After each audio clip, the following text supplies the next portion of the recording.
तर आज आम्ही जोंधळे सरांच्या शेतामध्ये आहोत आणि जोंधळे सरांचं मत असं आहे की आम्ही चिकू घेऊन जावे, म्हणून आम्ही अर्धा किलो चिकू सोबत घेऊन जाणार आहोत.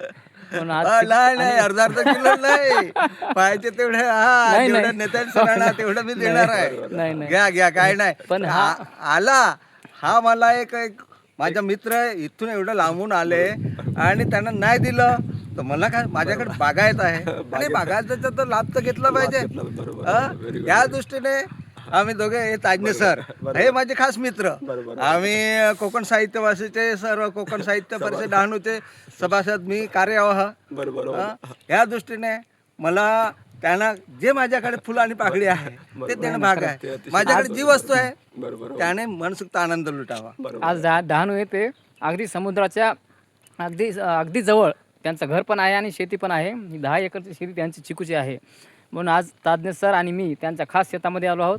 त्याने आवर्जून बोलवलं, तर आता आम्ही आज इथून चिकू घेऊन जाणार आणि खास करून हा पिकलेला चिकू आज सापडला आहे. झाडाचा ताजा. प्रत्यक्ष ताजा चिकू आम्ही आस्वाद घेत आहोत. असं आहे. धन्यवाद खरं सर. घ्या, खरं घ्या. थँक्यू. पण आता आम्ही आता तोडू काही ठिकाणचे.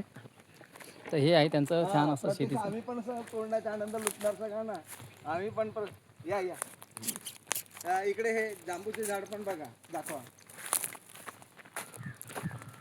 काय गोड होतं. सो मी हे बघा, हे दाखवा, हे किती आले ते जांबू बघा.